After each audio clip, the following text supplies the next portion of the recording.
great to have you here on the Clark Howard Show. You know, our mission is to serve you with advice and info that empowers you so you can make better financial decisions in your life.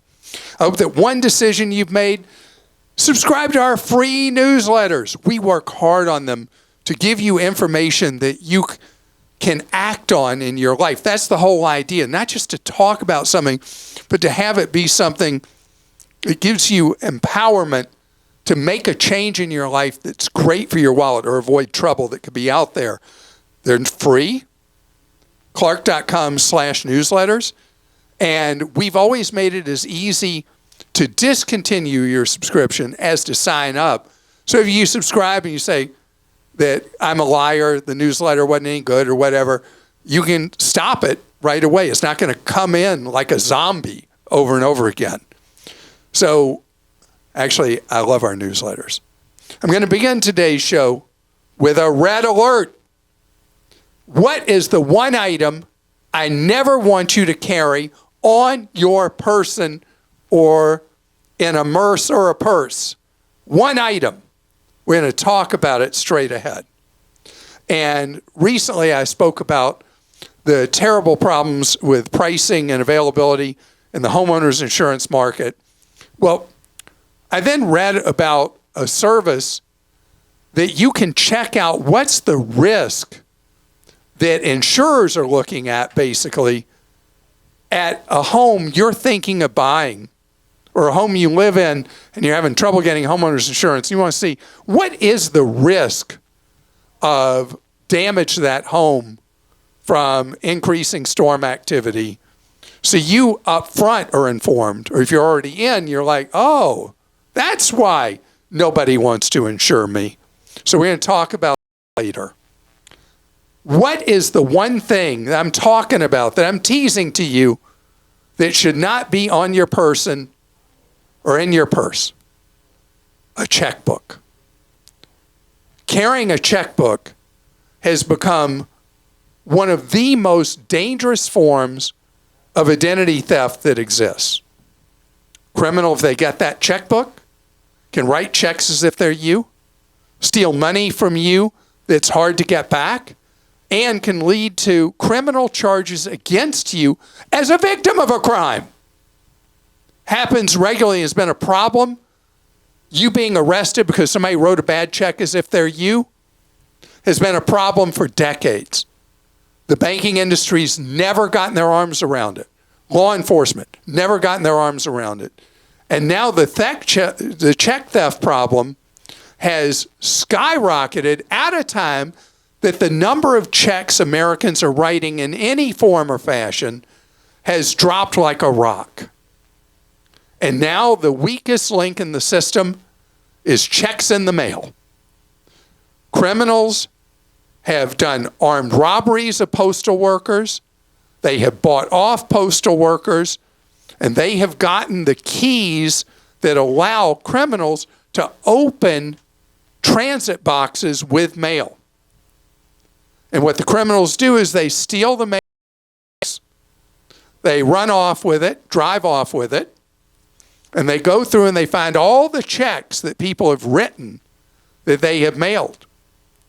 And then they use simple over-the-counter stuff like nail polish, wipe out the payee, wipe out the amounts, and steal money out of your account. The organization you're paying never got the money. And there you are with somebody having stolen money from your account. And as has been detailed in a long investigative series by the New York Times, banks, when somebody steals your check and passes it and steals money from the accounts, the banks are treating you, particularly the biggest banks in the country, are treating you as the criminal, as the perpetrator, and closing all your accounts and not giving you back your money. The New York Times series is shocking. By the way, the bank that they've been targeting the most, they're hearing the most about, is the nation's largest bank, which may follow, since they have the most market share, it's Chase.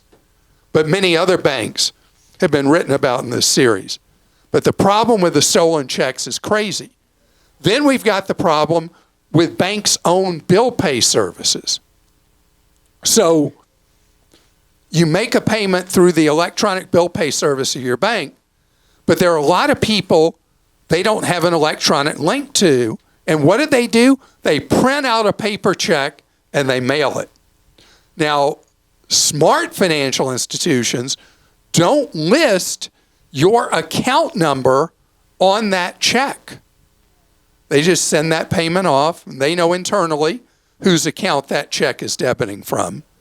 But a lot of banks and credit unions and bill pay services still put your personal account number on it as if you just wrote a check and sent it in the mail and leaving you vulnerable. It's crazy. So know that this is a key target in the system. And today, what's the best way to pay? Electronic. And when you don't pay electronic, the burden of everything falls back on you. And if you are paying, let's say you're paying a regular bill, utility bill, credit card bill, rent, whatever, where can you now pay that bill routinely? At their own website. That is it's more hassle than just going to your one bill pay service and sending payments. It has become the safest way in payments to pay a bill is if you have, let's talk about Chase again. If you have a Chase credit card, I think the largest issuer of cards in the country, you go to Chase's website and you pay your bill there electronically. I'm not a big fan normally of you doing automatic payments where you give permission for them to come take the money. I like for you to manually do it. But if you know you're a flakeazoid and you may forget to pay your bill, then if you want to set it up automatically, you're giving up some procedural rights doing that, but do that. But paying direct has become the best way to pay today. Okay, we'll go to questions now. This came in from Daniel in Georgia. With last year's GPT and AI image generation becoming so close to indistinguishable from reality, I'd like to hear your thoughts on how to prepare for a rapidly changing employment landscape. I've heard many futurists suggest that large percentages of people will become unemployed by AI in as soon as a few years as the pace of AI technology accelerates. What can a white-collar employee do to prepare, as it seems like it will hit us first? What about the college savings we're accumulating for our kids? Should we slow down? It seems in 10 years when my oldest goes to school, it may be futile with the entire job classes being eliminated year over year. Thanks for being my commute companion until robot overlords arrive. Well, Daniel, it's not actually Clark. It's AI generated answering your question now. So Daniel, AI will have job implications. But the job market through history always has gone through job rotation, career rotation. Jobs become obsolete. I think about the modern factory. Do you know the United States produces more goods today than it ever has, but the percent of people employed in factories is teensy tiny now because of automation in factories. I think about farms. 97% of Americans used to work on farms, mostly family farms. Today, a tiny fraction of 1% of people work on farms, and they produce more food than they ever have. What happens with the nature of work is, you point out perfectly, your child or children could go to college, get a degree, and within years of getting that degree, the degree they have becomes irrelevant for the most part in the marketplace. And this happens throughout history, not necessarily with that. It could be, think about, there's an example given often in business schools about buggy whips. You know, people who made buggy whips, made horse-drawn carriages, all that. There came a time in the early 1900s, they became surplus. And so it's something we have to be prepared for. And Daniel, more than you and I, your kids have to be flexible in the workforce, in the workplace, because the nature of work is going to change so much, but it has throughout time. I don't have added fear about AI except with disinformation. Bob in Florida says, with the change in 529 rules allowing leftover funds to be rolled into a Roth, as a grandparent, we're changing the purpose of our present 529 contributions to the express purpose of later rolling into a Roth.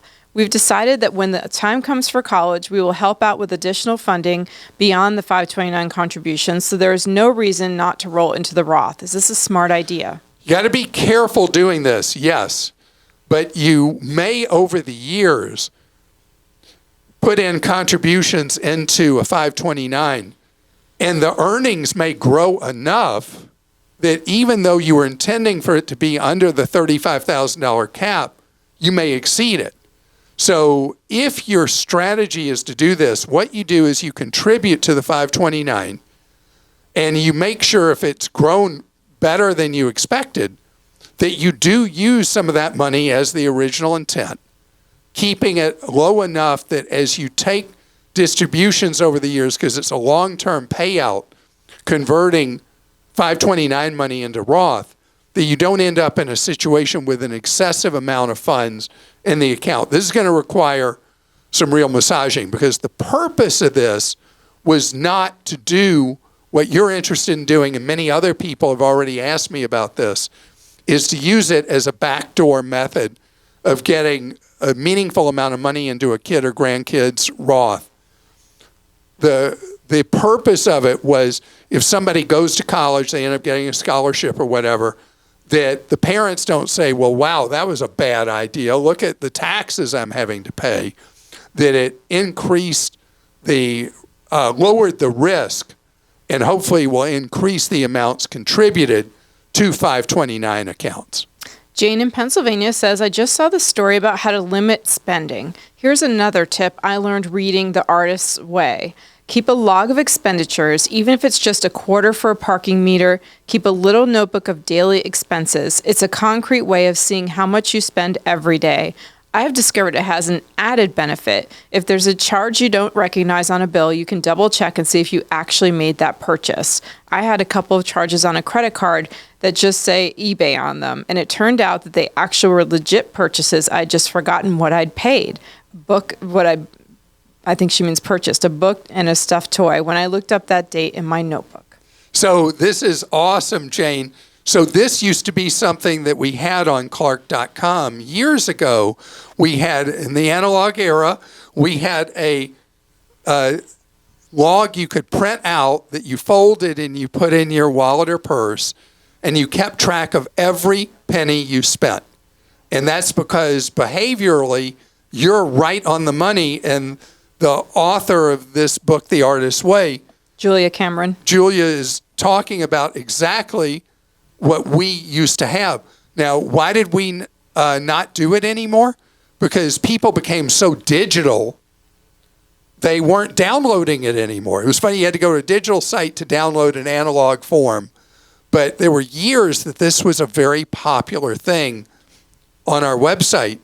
And today, because people are such a digital mind, it's harder to keep track of expenses. So I love pen and paper to keep track, because it does make you stop and think. And you can look at it just like you said, and it helps you make sure that what you're being billed for is actually what you spent. I think it's great. So coming up ahead, it's been so much in the news and on our podcast, and with questions we get in our Team Clark Consumer Action Center. Your homeowner's insurer wants to dump you. They want to raise your premiums crazy amounts. And what if you could predict the future? What are the odds that your insurer is coming for you?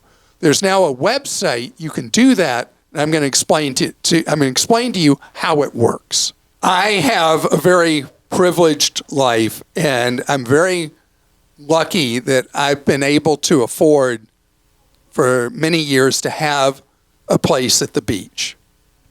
And our homeowners insurance at the beach is so ridiculously high, it's just stunning. Our deductible is monstrously large. And I still sit in fear that at some point, the insurer who's charging us so much money for so little is going to cancel us completely. It's a risk we face being at the beach.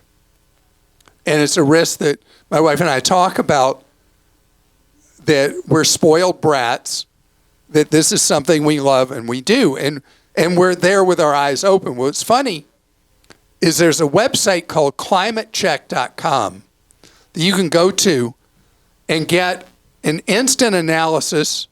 It's more like horseshoes. It's not going to be exactly precise, but you see the risk of your dwelling. So just for fun, I put in our address at the beach, and surprise, surprise, the risk we face is off the charts. And as I've said before, why would any insurer in their right mind sell anybody insurance who's in that kind of risk? And that's obviously what the problem has been.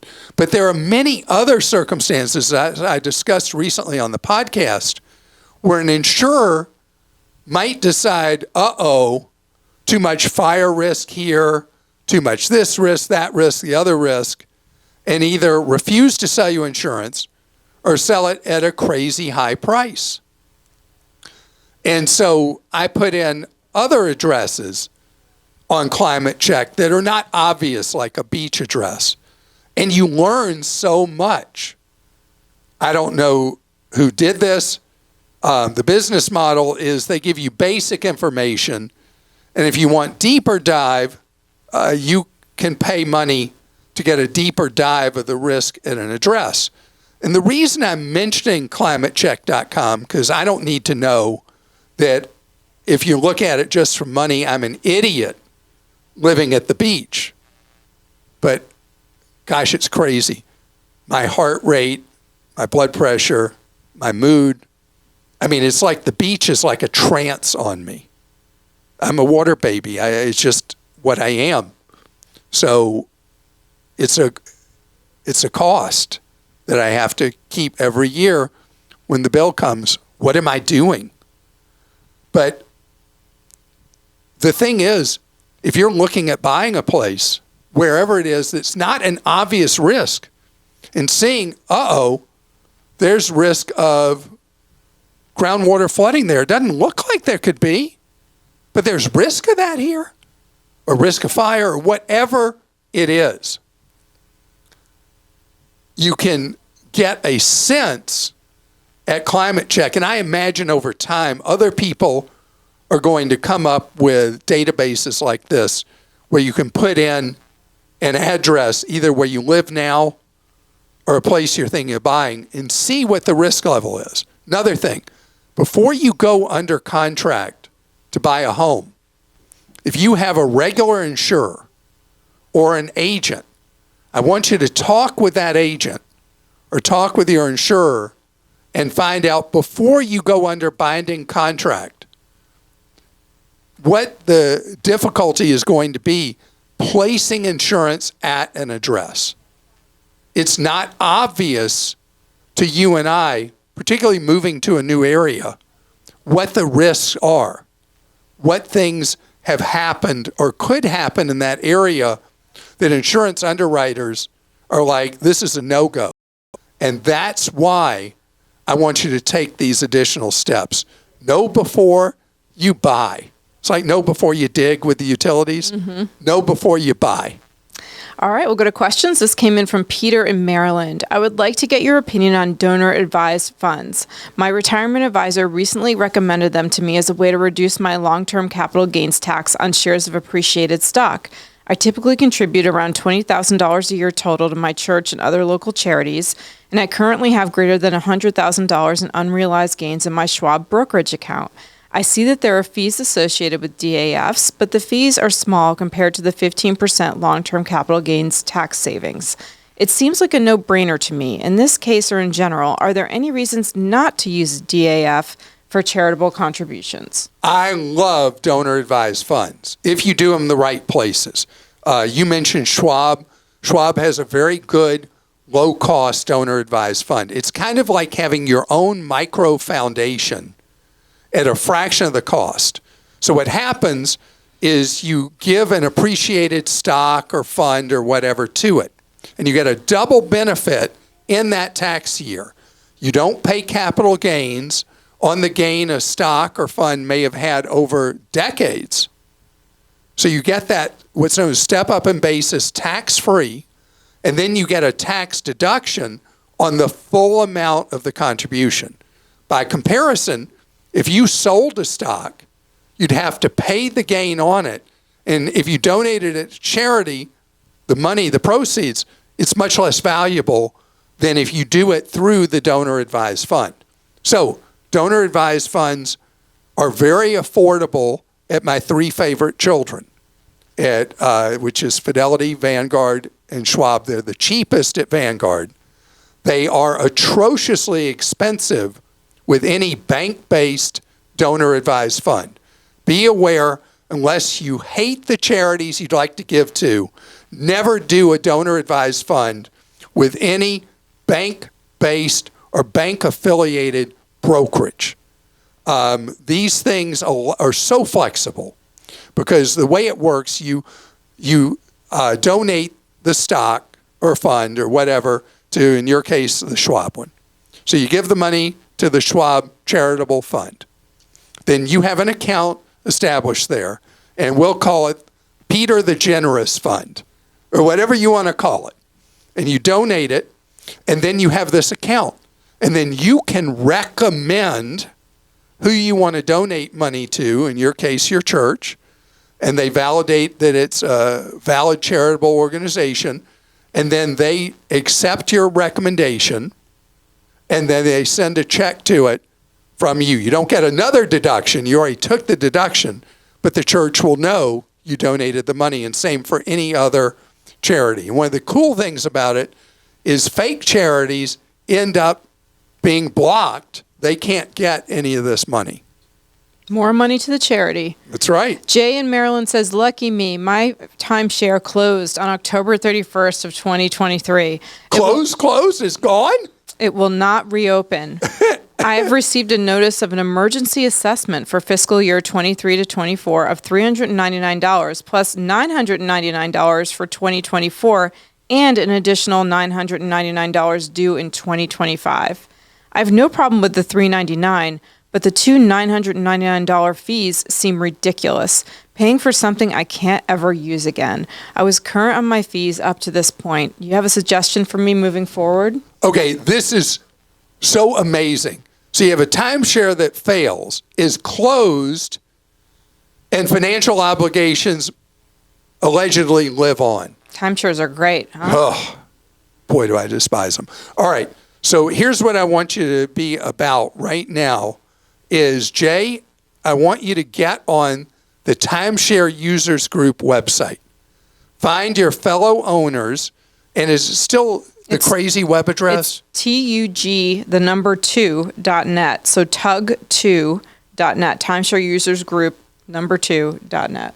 So you go to tug2.net, find your fellow owners, organize yourselves, find out what you can, what you're doing individually, and the owners need to organize of these timeshare weeks or points, because you may need to hire a lawyer who specializes to fight this for all of you. It's much cheaper if you organize yourselves, because that sounds so unconscionable that you'd be billed $2,400, and who knows what they'll come back to you for $26 or $27 or $28 for a place that doesn't even exist anymore that you can't go to.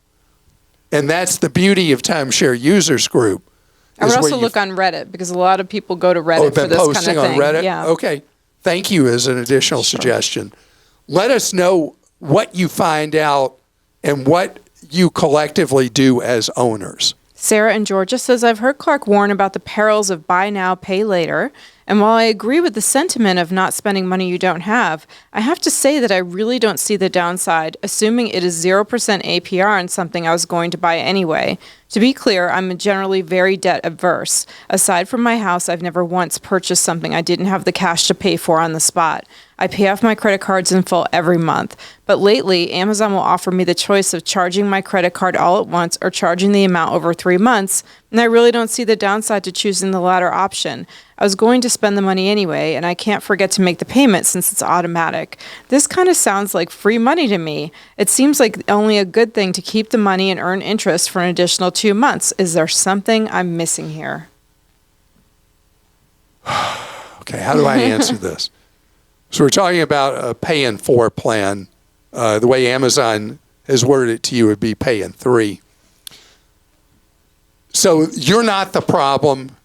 It's no issue for you, Sarah, if you want to do it, because you've laid out how you handle money.